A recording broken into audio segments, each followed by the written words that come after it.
Si un día el hombre coloniza Marte, una de las primeras cosas que hará será abrir una cafetería. Es una de las bebidas más complejas del mundo. $2 por una taza de café.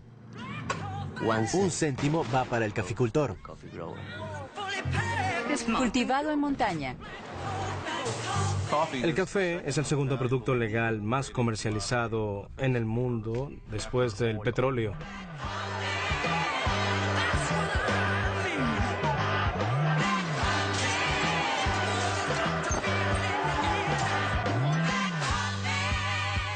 El café negro tiene el color de la gente que enriquece a su dueño. Es una semilla pequeña que tiene un enorme impacto político, social y económico en las personas.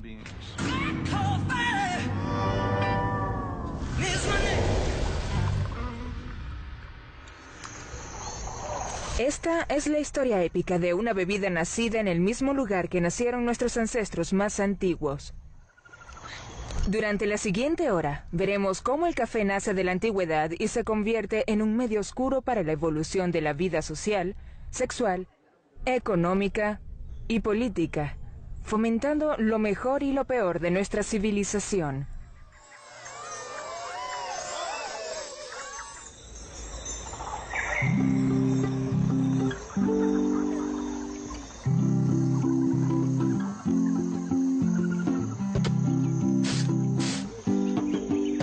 Desde las colinas de Etiopía hasta las marinas de Seattle, en el mundo se bebe 500.000 millones de tazas de café al año, la mitad en el desayuno.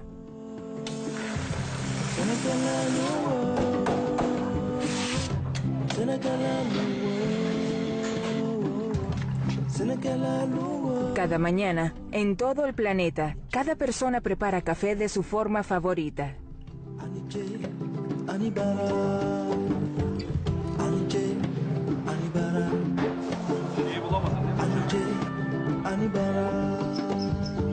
Pocos rituales matutinos son tan placenteros como una buena taza de café. Las conversaciones han tenido café de por medio durante cientos de años. Triple, 2% latte. Es una bebida social y romántica. Es una experiencia teatral. La experiencia del café cambia culturas y vidas donde quiera que vaya. Inicia romances y revoluciones. Todo por esta potente infusión oscura.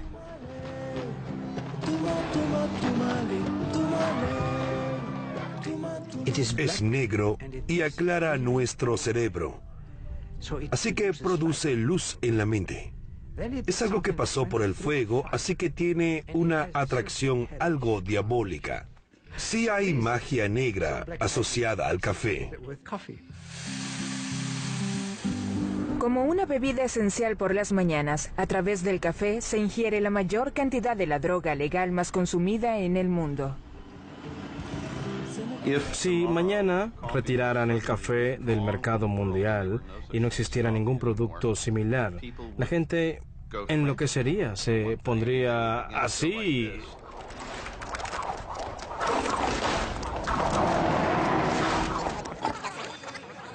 Desde la semilla hasta la taza, más de 25 millones de personas viven en parte del café. 100 millones más dependen del café para sobrevivir.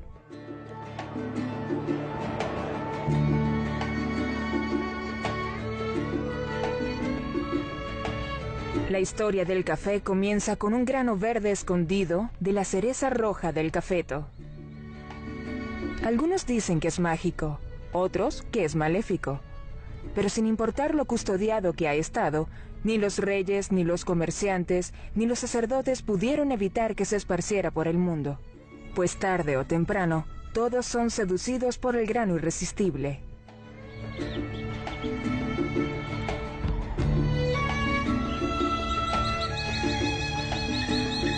Esta historia comienza hace 1000 años, en las profundidades de un bosque antiguo, en una tierra muchas veces llamada la cuna de la humanidad.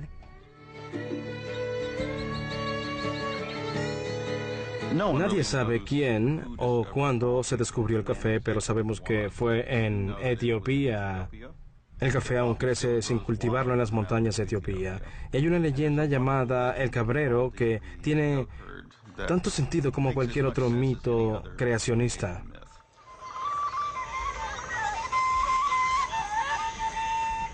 Un cabrero llamado Caldi inventaba canciones todo el día, mientras veía a sus cabras buscando comida. Al final del día, las llamaba con su flauta para que lo siguieran. Un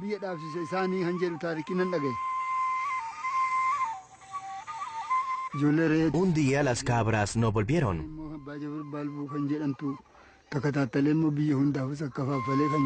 Caldi volvió a tocar su flauta.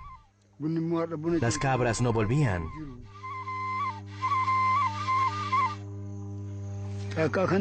Confundido y cansado, fue a buscarlas.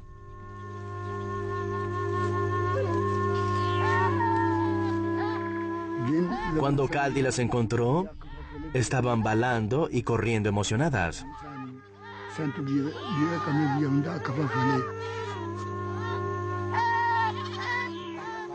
Las observó y se dio cuenta de que las cabras masticaban las hojas y los frutos de un árbol que nunca había visto. Pensó que era la causa de la situación.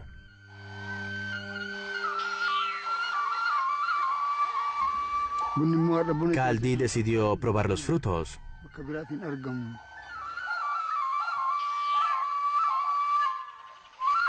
De repente sintió emoción y una gran energía.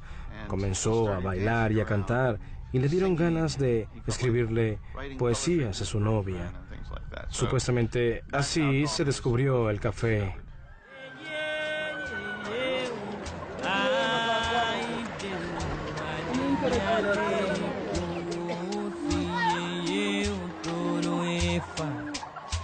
Los etíopes son los primeros en recolectar café en el bosque. Es probable que, como en la leyenda de Caldi, las cerezas del cafeto al principio solo sean masticadas, o que se muelan los granos con grasa para hacer una barra de energía. Tiempo después, los etíopes preparan las hojas en agua hirviendo como un suave té. Fue en el siglo XV cuando alguien, quizá por accidente, tuesta los granos y descubre su delicioso aroma. Lo muelen y preparan una potente bebida. El café. Todo etíope sabe que el café nació en Etiopía. Los etíopes están orgullosos de su café, no solo en las zonas de cultivo. Los etíopes beben café por la mañana como algo prestigioso.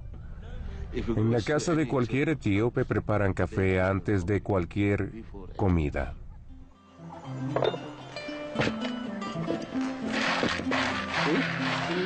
El café es una bebida familiar. Une a los amigos y a las familias. El café es herencia y orgullo de la cultura de Etiopía. La nieta de Haji Mohammad prepara una elaborada y centenaria ceremonia con el café. Solo las mujeres de la casa pueden tostar los granos. Cuando comienzan a crujir, las coloca en una bandeja de metal para que los espíritus de la fertilidad y la prosperidad los bendiga.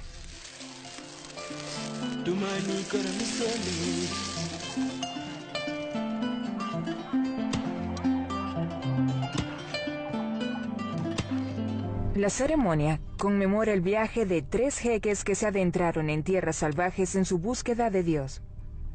Dicen que cuando iban a morir de hambre, Dios se les apareció y les dijo que tostaran granos de café para alimentarse.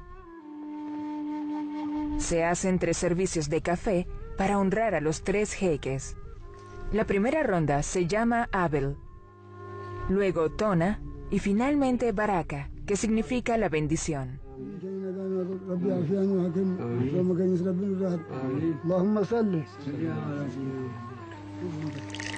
La mujer llena las tazas desde arriba para que el aroma se impregne en la habitación. añade azúcar o a veces sal. La infusión es densa y fuerte, aún quedan algunos granos completos.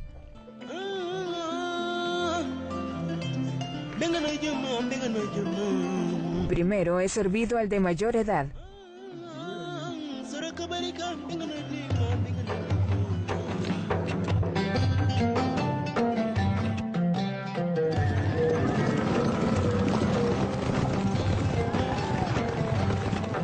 Aunque los etíopes antiguos veneran su café silvestre, no pueden ocultar el secreto.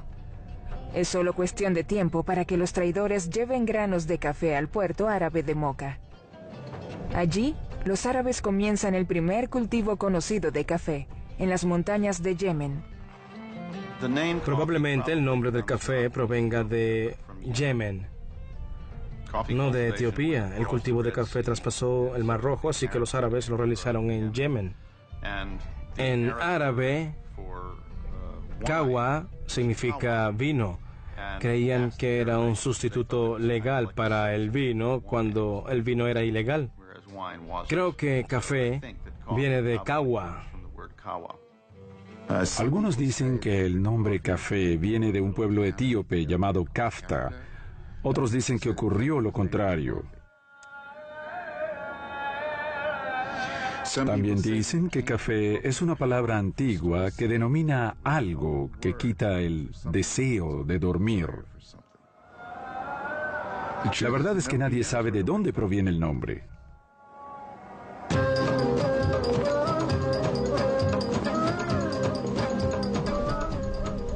Los sufíes pueden realizar sus ritos de veneración gracias al control sobre el deseo de dormir. La vigorizante poción mejora sus trances mientras buscan la fusión con lo divino. Pronto, la infusión negra pasa de templo a templo como una bebida ceremonial sagrada. El café llegó a la sociedad árabe a través de los sufíes. Ellos eran de esas tierras. Tenían diferentes tipos de trabajos y se reunían para rezar. Luego volvían al trabajo y así seguían. Se llevaron la tecnología del café.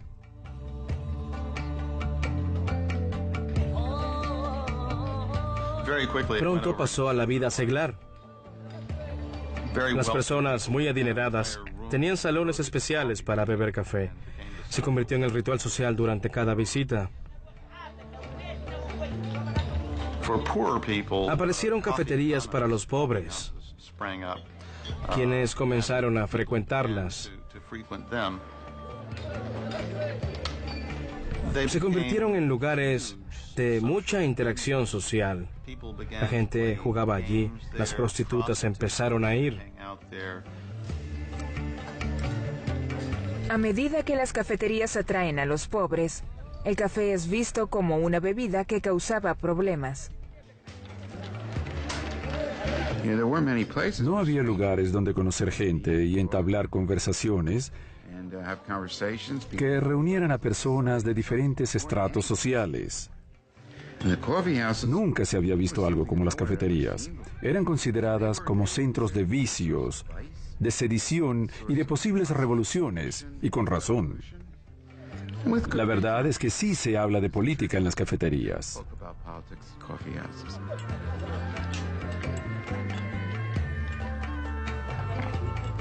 En 1511, el gobernador de Macao, Khair Beg, supo que la gente cometía actos lascivos y cosas terribles en las cafeterías, pero se molestó porque lo criticaban y se burlaban de él.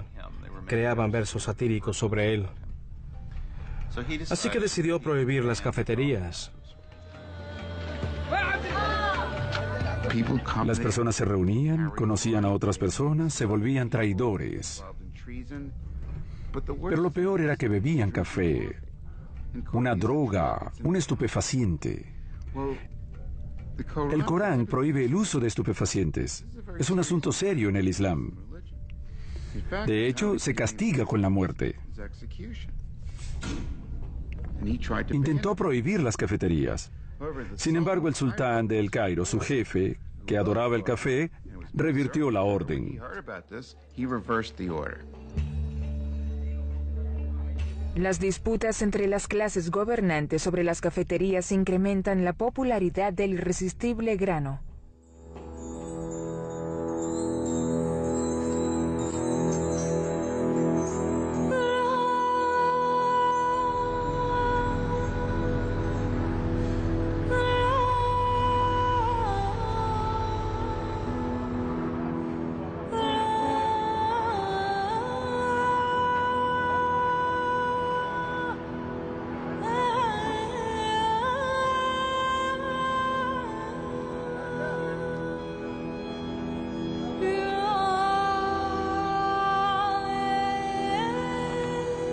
Los turcos conquistan el mundo árabe y heredan el café y su cultura.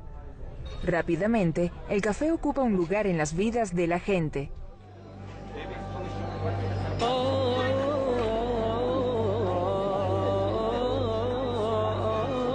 Aunque el café sigue apareciendo en varios rituales caseros, los hombres turcos prefieren las cafeterías públicas.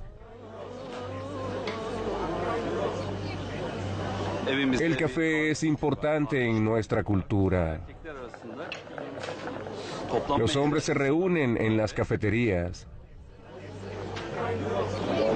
La gente venía a hablar entre rezos, pues no se habla sobre cosas mundanas en la mezquita. Los intelectuales, escritores y poetas iban a las cafeterías turcas. Debatían temas de actualidad, cual los presentadores de noticias de hoy en día.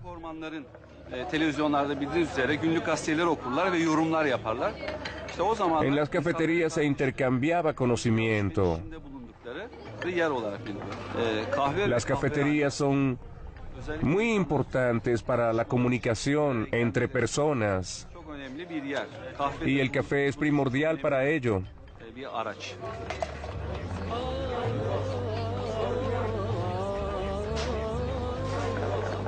Aquí tenemos un dicho: el corazón no quiere café ni cafeterías, el corazón quiere un amigo, el café es solo la excusa.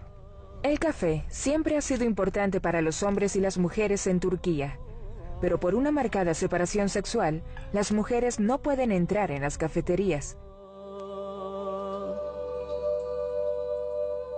Las mujeres del harén del sultán beben café en una atmósfera de lánguida sensualidad.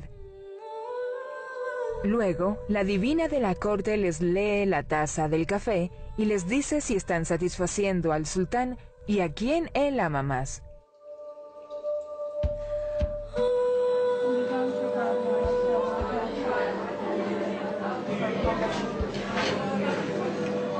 Hoy en día, una joven puede pedir que le lean el futuro en la taza de su café. El café y la lectura del café son importantes en nuestra cultura. Los jóvenes les sirven café a las familias que las visitan, como posibles novias o nueras. Si quiere casarse con el hombre, le pone azúcar al café. Si no, le pone sal al café y espera su reacción. Si el pretendiente en verdad quiere casarse con ella,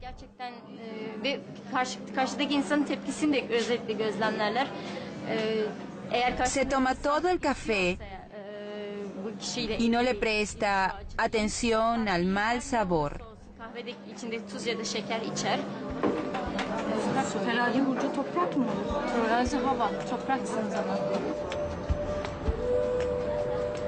A medida que crece el interés por el café, los turcos protegen más a sus adorados granos.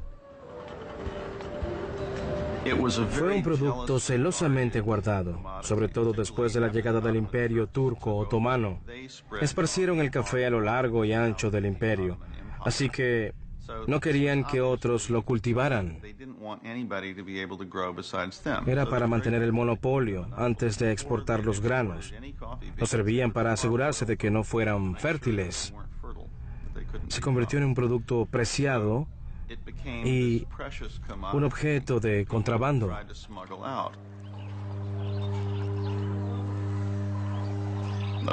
Eventualmente, un indio llamado Baba Budán, probablemente sea cierto, adhirió varias semillas a su estómago debajo de la ropa, las sacó de contrabando y las sembró en la India. Luego los holandeses adquirieron semillas fértiles y las cultivaron en Ámsterdam.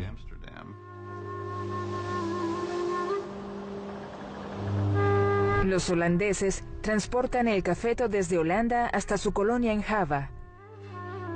Ahí esclavizan a los nativos para que cultiven café.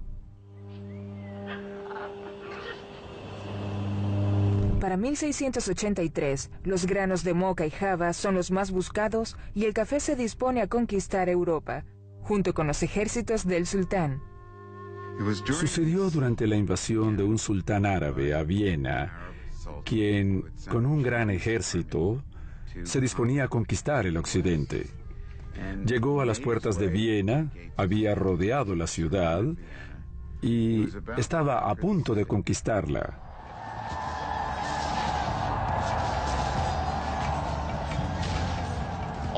Toda Europa estaba en vilo.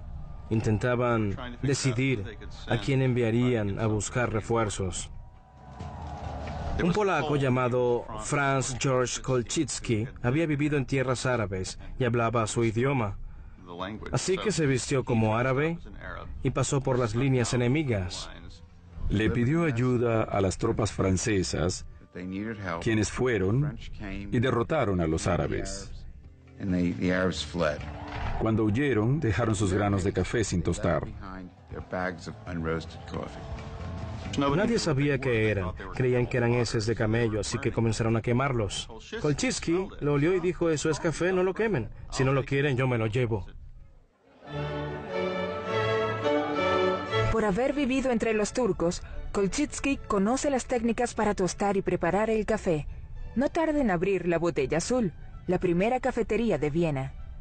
Como los turcos, le añade azúcar para endulzarlo. En Viena no les gustaba el pozo en el fondo, así que comenzaron a filtrarlo. Tampoco les gustaba el sabor del café solo, así que le agregaron leche. Así lo tomamos hoy en día. Salud. Salud. Este es un libro que perteneció a Isaac Newton. Con algo tan genial, hay mucho por preguntar.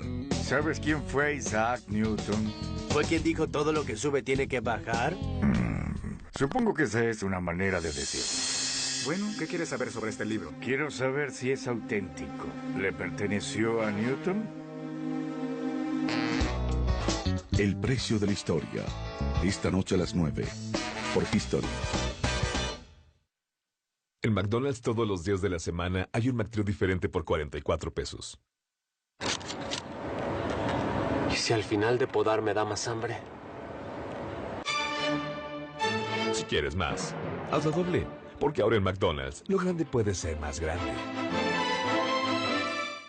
Hemos fracasado una y otra vez. Ya nadie se deja engañar porque siempre con Best Day lo que ven es lo que pagan. Y miren lo que viene. Acapulco desde 30 pesos. O esta otra para irse a Cancún desde 34 pesos. Pero esta oferta ya es demasiado. Las Vegas desde 33 pesos al mes. Y todas pueden pagar a mensualidades sin intereses con tarjetas de crédito participantes. ¡Pues tenemos que hacer algo! ¡Irnos con Best Day de vacaciones! Mejor aún, yo tengo un plan. Best Day, la experiencia más confiable en viajes.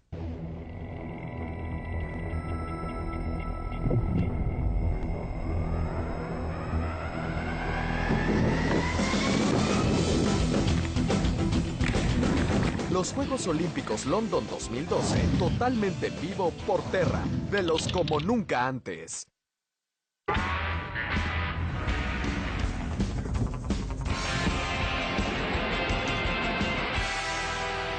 En Cartagena de Indias, ciudad costera y joya del Caribe colombiano, sus visitantes encuentran los más diversos atractivos gracias a su rica cultura e historia. La ciudad amurallada de Cartagena de Indias destaca por su imponente arquitectura y belleza. Rodeada por una gran muralla que sirvió de fortificación, la adornan también balcones, plazoletas, iglesias, casonas, claustros y callejuelas coloniales, conformando un atractivo centro histórico que junto a los lujos modernos ofrece a sus visitantes todas las comodidades de un destino con encanto. Colombia. El riesgo es que te quieras quedar.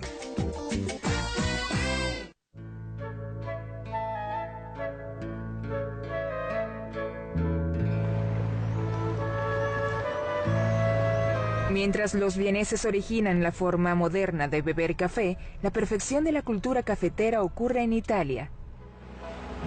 Sin embargo, donde quiera que llega, la exótica bebida encuentra resistencia. Por alguna razón, el café llegó a Europa y fue visto de manera negativa. Parecía que se tratara de algo malo que llegaba y que iba a gustarle a todos. Los turcos tomaban café en cafeterías donde no iban las mujeres. También tenían casas de baño prohibidas para las mujeres. Además, en algunos regimientos turcos había homosexuales. Entonces, como el café era la bebida de los turcos, comenzaron a asociarlo con la afeminación. Esa actitud llegó a Venecia.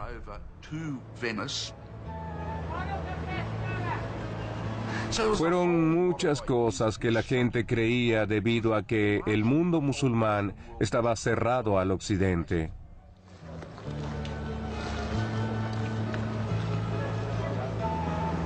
Los sacerdotes italianos consideran a los turcos y a su bebida negra una amenaza contra el cristianismo. Le pidieron a Clemente VIII que prohibiera la práctica musulmana de beber café.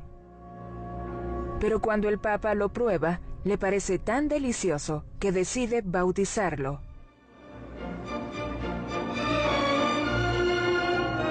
Así, aumenta el contacto con los turcos que comienzan a comerciar con Venecia. Venecia ofrecía varios productos y los turcos, café. Al principio los venecianos fueron escépticos.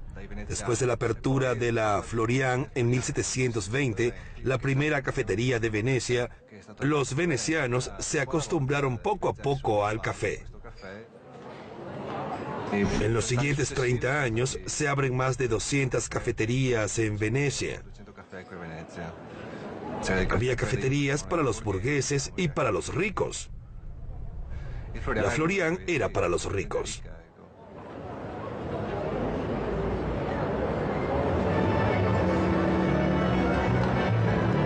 Aunque a los venecianos les gustaba el café, mantenían sus distancias con los turcos y los demás extranjeros.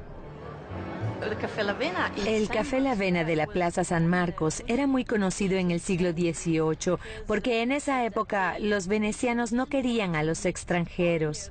El La Avena era la cafetería de los extranjeros y los venecianos no venían aquí, sino al lado opuesto, a la Florian. Así que el La Avena era el punto de encuentro de los turistas de la época.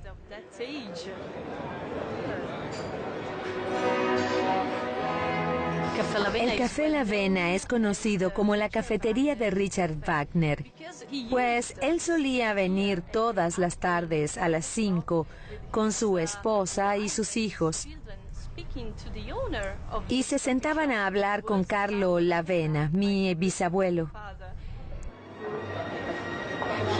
Aquí se sentaba en la galería superior, donde componía Tristán e Isolda o el segundo acto de Parsifal. Se reunía con otros músicos y tenían una especie de club de músicos en esta cafetería.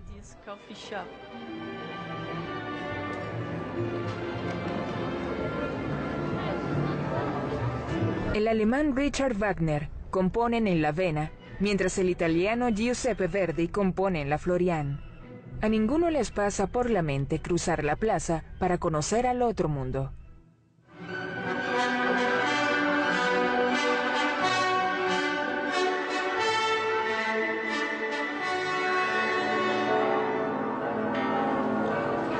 Mientras Wagner y Verdi batallan musicalmente, otros sueñan con el amor y el café es su elixir.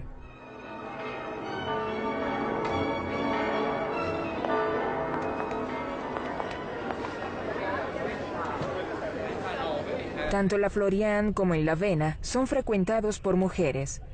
Así que el famoso Casanova pasa horas en ambas cafeterías.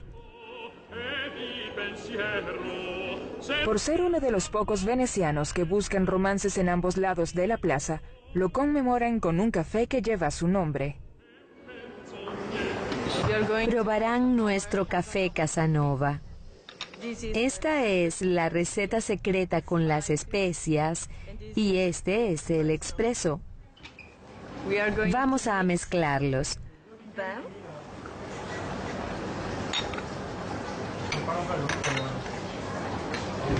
Y lo completamos con crema batida.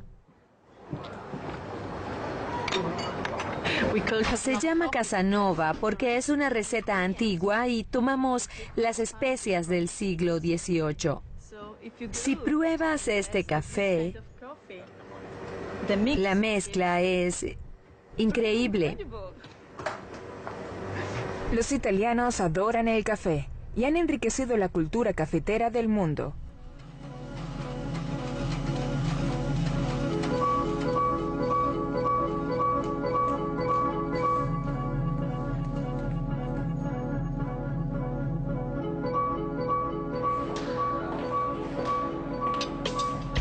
En la cafetería Illy de Trieste, los baristas aprenden el arte de presentar las tazas de café más deliciosas.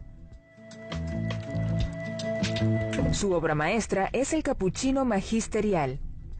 Lleva ese nombre por el parecido con el color de la vestimenta de los monjes.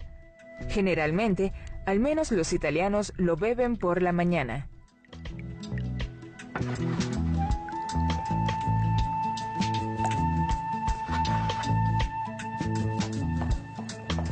Ernesto Illy, el abuelo del café italiano, sabe cuán lejos han llegado desde los métodos antiguos de preparación.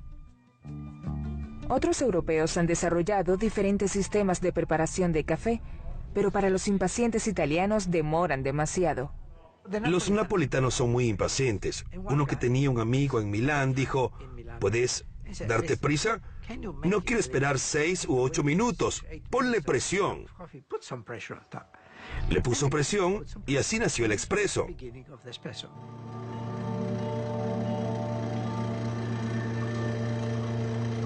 El expreso es fuerte en sabor, aroma y textura, pero no tiene mucha cafeína. No da tiempo de extraer toda la cafeína. El arte del expreso está en dejar de extraer cuando todo lo bueno está en la taza y lo malo fuera de ella. Aproximadamente en 1,5 onzas. Por eso se sirve en una taza pequeña, pues la tentación de agregarle agua para llenar una taza más grande podría arruinar un expreso perfecto.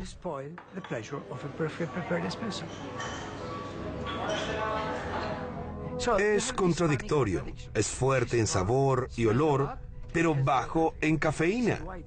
Por eso los italianos pueden tomar 10 cafés expresos en Italia y cuando toman 10 tazas de café en Estados Unidos, tiemblan por el exceso de cafeína.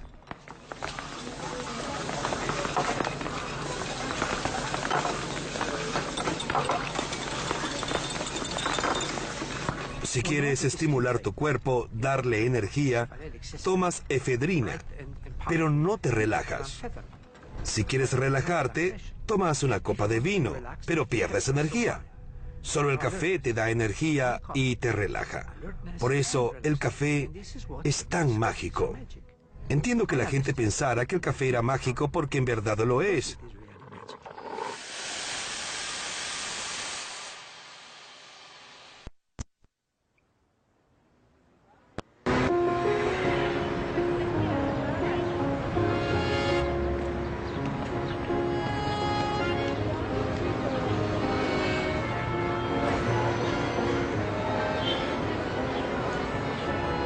Las cafeterías siempre han sido lugares de encuentro de artistas e intelectuales. un lugar para darle expresión a erupciones de imaginación e ideas inspiradas en la cafeína. El novelista francés Balzac escribió sobre el café: mientras bebía sus rutinarias 40 tazas, las chispas llegan al cerebro. Y la caballería de las comparaciones se despliega con magnífico galope. Estamos en el medio del Triángulo Dorado. El café de flor a mi izquierda, famoso por la visita de escritores y estrellas de cine. Aquí está el Dumago, otro café literario lleno de escritores y filósofos. Detrás de mí está el Brasserie Libre, especializado en políticos, jefes de Estado y estrellas de cine. Los franceses ahora son famosos por su café, pero tardaron un poco. En los años 1600, el sultán turco, que era embajador en París, causó una locura por todas las cosas árabes. Los franceses usaban especies de turbantes, se acostaban y se sentaban en cojines y bebían café. Así que el café invadió París.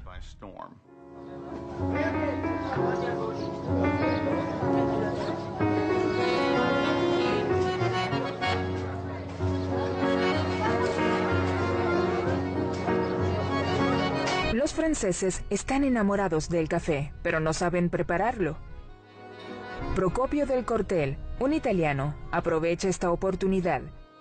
En 1686 inaugura el café Le Procop y le presenta el café francés a los franceses. Las primeras en seguir la nueva moda son las mujeres. Venían porque podían elegir entre el té, el café, el chocolate y la repostería. Sobre todo un producto importado de Turquía, los primeros croissants. ¿Por qué croissant? Por el cuarto creciente de los turcos vencidos en Viena. Por otro lado, el café era considerado un afrodisíaco para los hombres. No es cierto, pero no importa. El café es una bebida de mujeres, así que, lógicamente, las mujeres lo preferían antes que el vino, que tenía la reputación de reducir la capacidad sexual del hombre. Los cafés eran frecuentados por mujeres aristócratas y por personas que querían conocer el lugar de moda. Incluso los hombres, pues allí había muchas mujeres hermosas. Así nació la sociedad del café. ¿Y por qué se asentó en Francia? Porque en París y el resto de Francia a la gente le gustaba conversar. La conversación marcó el éxito del café. La conversación no distingue entre clases, no distingue entre sexos, razas ni religiones. Era algo inédito.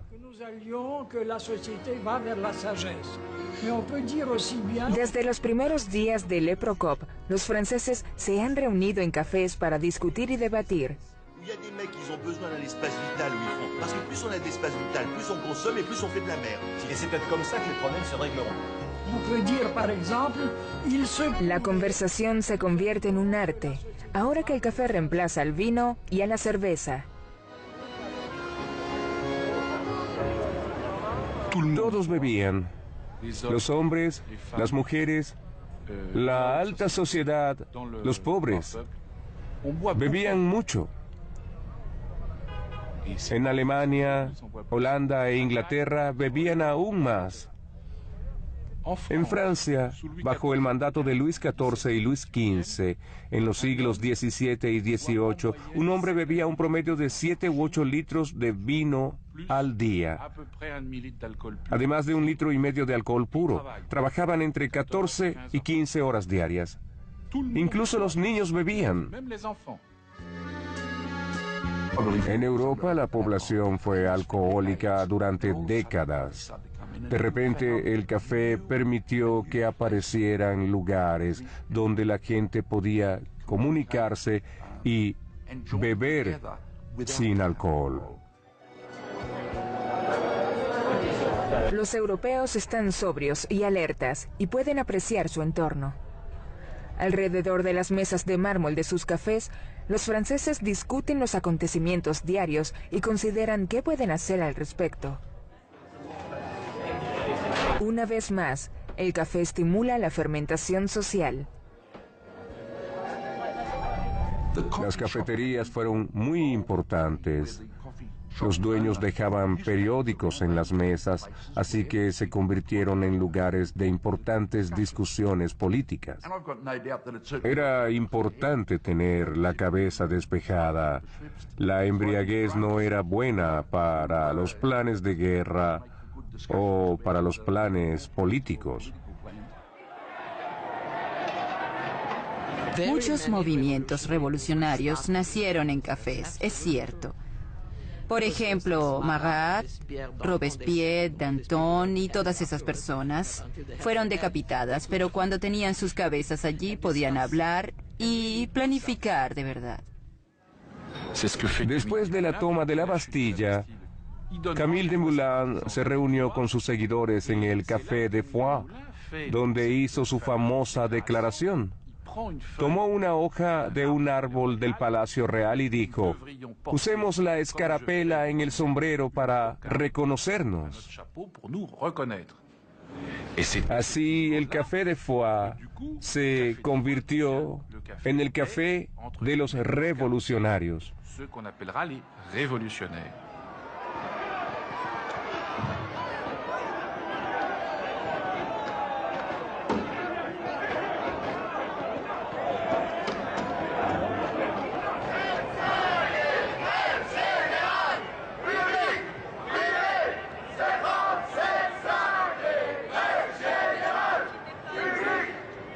La tradición revolucionaria de los cafés vive en los ideales, la pasión y la intensidad de las nuevas generaciones, así como la tradición de los cafés como escenarios de grandes romances. Cuando era estudiante, entraba y salía de inmediato porque no podía pagar una taza de café aquí porque éramos pobres. Pero sí llegué a ver a Sartre y a Beauvoir en mesas separadas y quedé impresionada. Era estudiante. Claro que iba a los cafés, pues todos lo hacían. Los cafés son como teatros con vida. Se va a un café a ver, a hacer vista, a buscar una mujer o un hombre, según tus gustos. Es parte de esta tradición. A ir al baño, a comprar cigarrillos si fumas, si aún fumas, a estar rodeada de gente.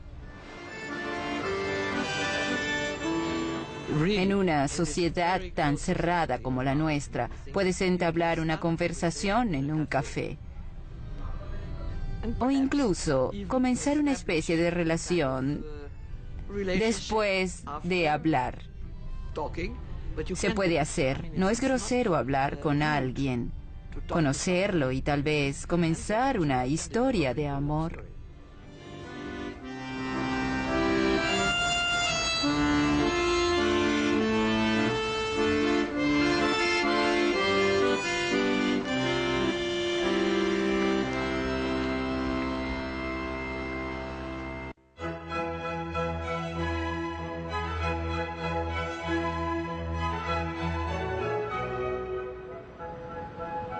Aunque muchos alegan haber abierto la primera cafetería de Europa, el honor es de un inmigrante judío del Líbano por abrir The Angel, increíblemente en Inglaterra. En ningún otro lugar las cafeterías tienen el efecto de un líquido que baña el país. Fueron los ingleses, por raro que parezca, pues los consideramos bebedores de té. Pero se convirtieron en los grandes bebedores de café. Para 1700 había 2000 cafeterías en Londres. Cada cafetería tenía su especialidad. Los escritores iban a una, los banqueros a otra y los marineros a otra más. Había un ambiente intelectual. Las llamaban universidades de a penique, porque por un penique podías tomar un café y entablar conversaciones fantásticas. Claro que había curiosidad y la gente iba a esos establecimientos. Querían alejarse de los bares porque podían entrar a una cafetería y sin alcohol promover sus negocios. Así las cafeterías se convirtieron en el eje de la vida comercial de Londres.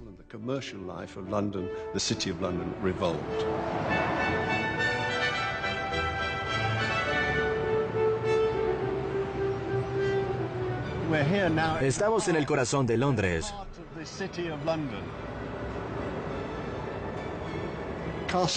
No mide más de 1,2 metros de ancho.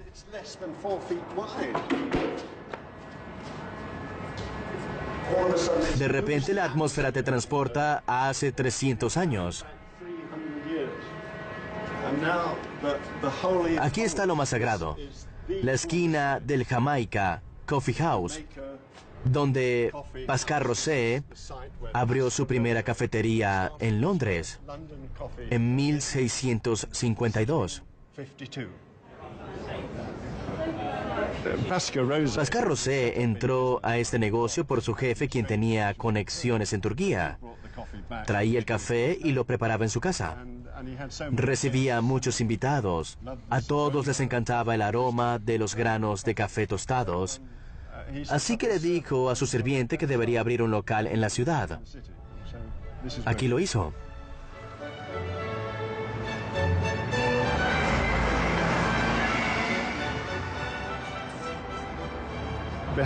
Detrás tenemos la antigua Bolsa de Londres, establecida en el siglo XVI.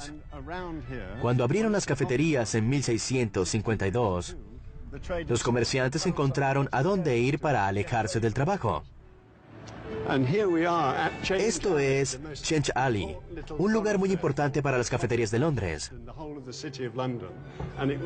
Fue aquí donde Jonathan abrió su local para que los corredores fueran de la casa de bolsa a tomar café en la mañana, trabajaran, volvieran para almorzar y fueran a pasarla bien en la tarde. Las cafeterías de Londres dan pie a muchos negocios y muchas costumbres importantes. El Tatler, una de las primeras revistas de Londres, comienza como un panfleto que reporta los rumores y los debates más progresistas escuchados en las cafeterías. Se dice que la tradición de dar propinas se originó en las cafeterías, donde los clientes arrojan dinero en un frasco etiquetado para asegurar la prontitud. La compañía aseguradora de Edward Lloyd's comienza como una cafetería en la calle Lombard, donde van marineros y comerciantes. Dicen que la aseguradora Lloyd of London nace porque es allí donde llegaban los capitanes de los barcos con reportes sobre cuándo llegaban y con qué carga. Era el lugar donde se intercambiaba esa información y donde se podían firmar contratos de seguros. Cuando Lloyd's Insurance se muda del área de la antigua Bolsa de Londres, construyen esta linda fachada para ver el nuevo edificio. Luego construyeron la estructura moderna que está a mis espaldas, lo que hoy conocemos como Lloyd's of London.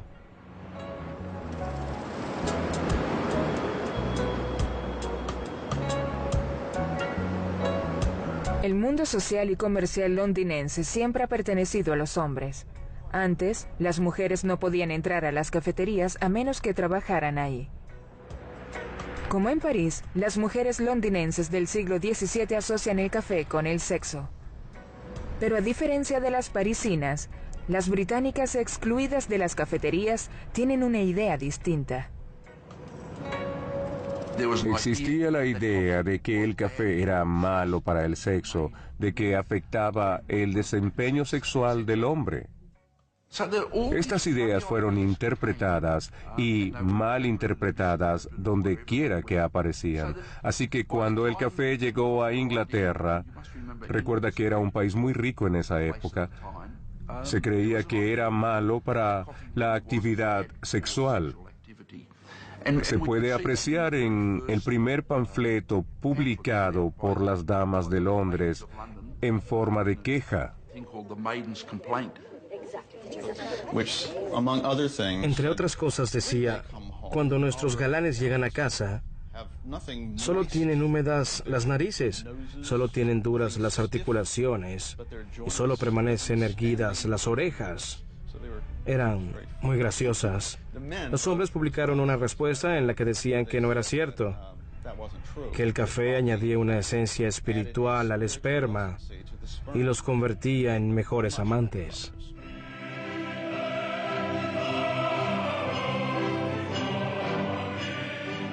La verdad era que las cafeterías estaban llenas de prostitutas.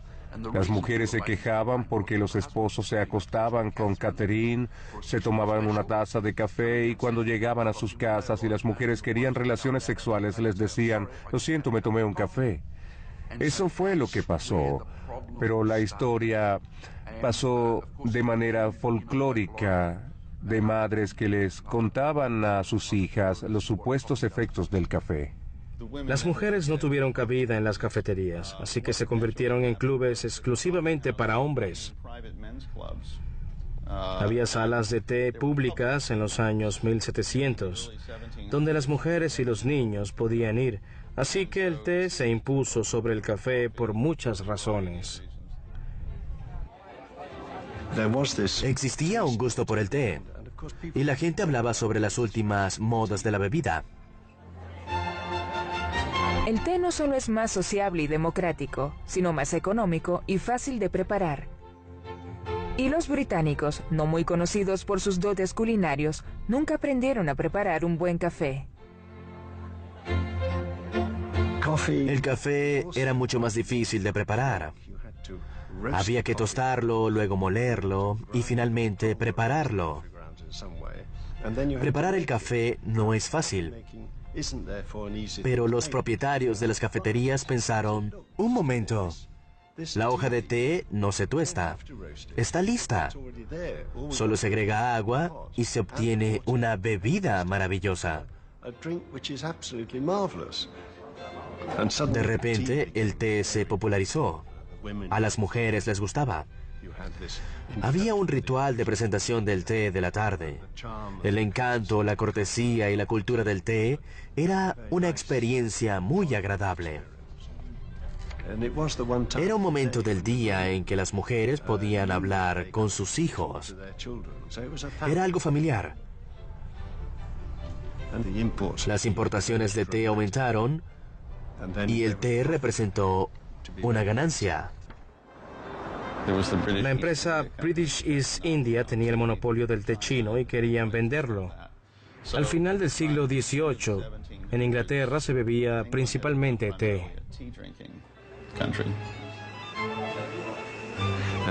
Así, el té se estableció definitivamente y nos olvidamos del café.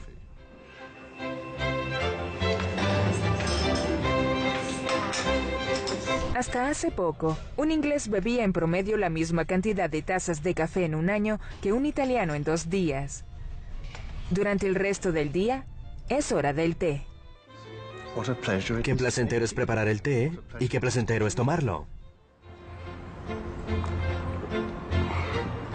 Néctar. Mientras la popularidad del té crece en Inglaterra, lo mismo pasa con el café en Europa. En 1700, los europeos consumen 225.000 kilos de café. 100 años después, el consumo llegó a 45 millones. Y los franceses buscan expandir sus ventas. La oportunidad llega cuando un joven teniente francés enamora a una dama de la realeza. El teniente de Coulieu obtuvo un cafeto propiedad del rey después de seducir a una de sus amantes. Ella le dio la planta.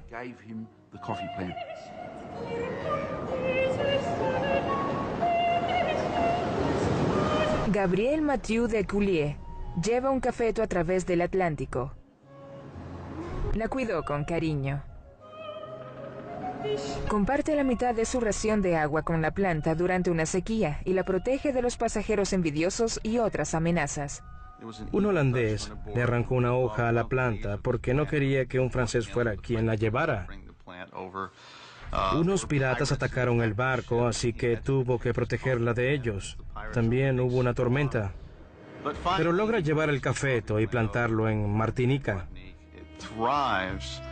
Sobrevive, y la mayoría del café cultivado en Latinoamérica proviene de esa planta.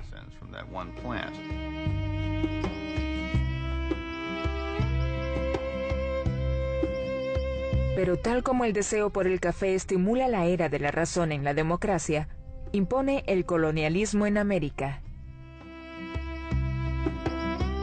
Los franceses, como otros europeos, instalan plantaciones con esclavos para cultivar el preciado grano.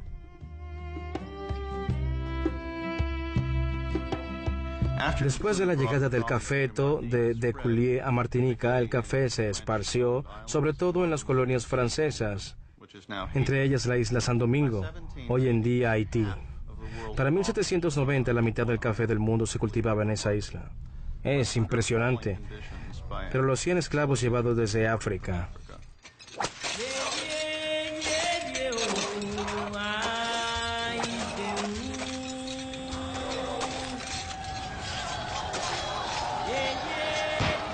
En 1791 se rebelaron.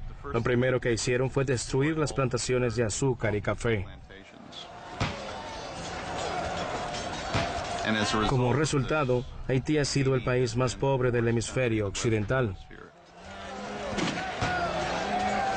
La lucha de los esclavos dura 12 años.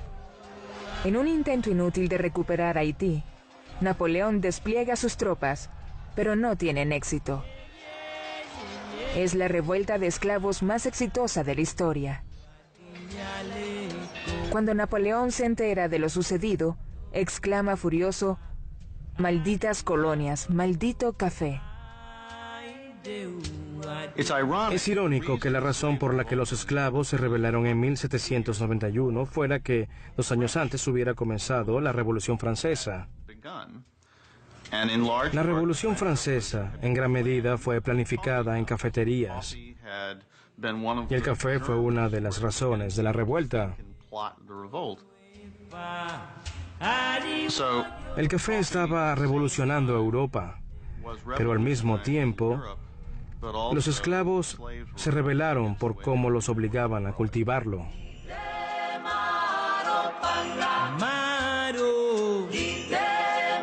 Donde quiera que se ha introducido, el café ha producido revoluciones o cambios. El café, una fuente de placer en Europa, causará mucho dolor en África, de dónde viene, y en las colonias, a dónde va. El irresistible grano está a punto de incendiarse al otro lado del océano y transformará las economías, la ecología y las políticas del continente americano.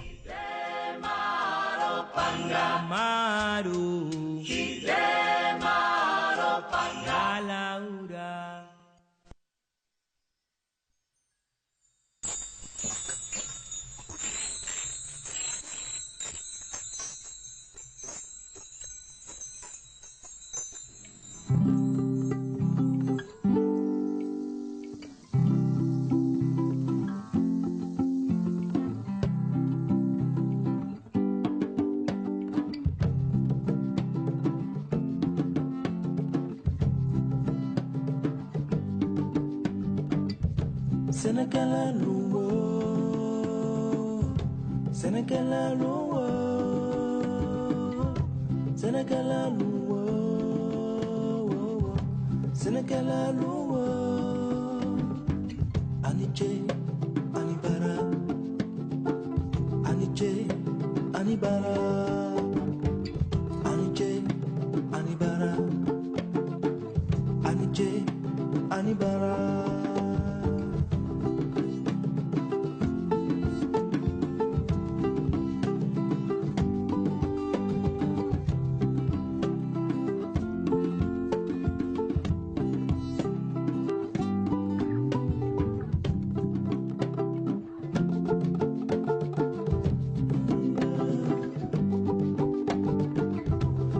apaga la luz.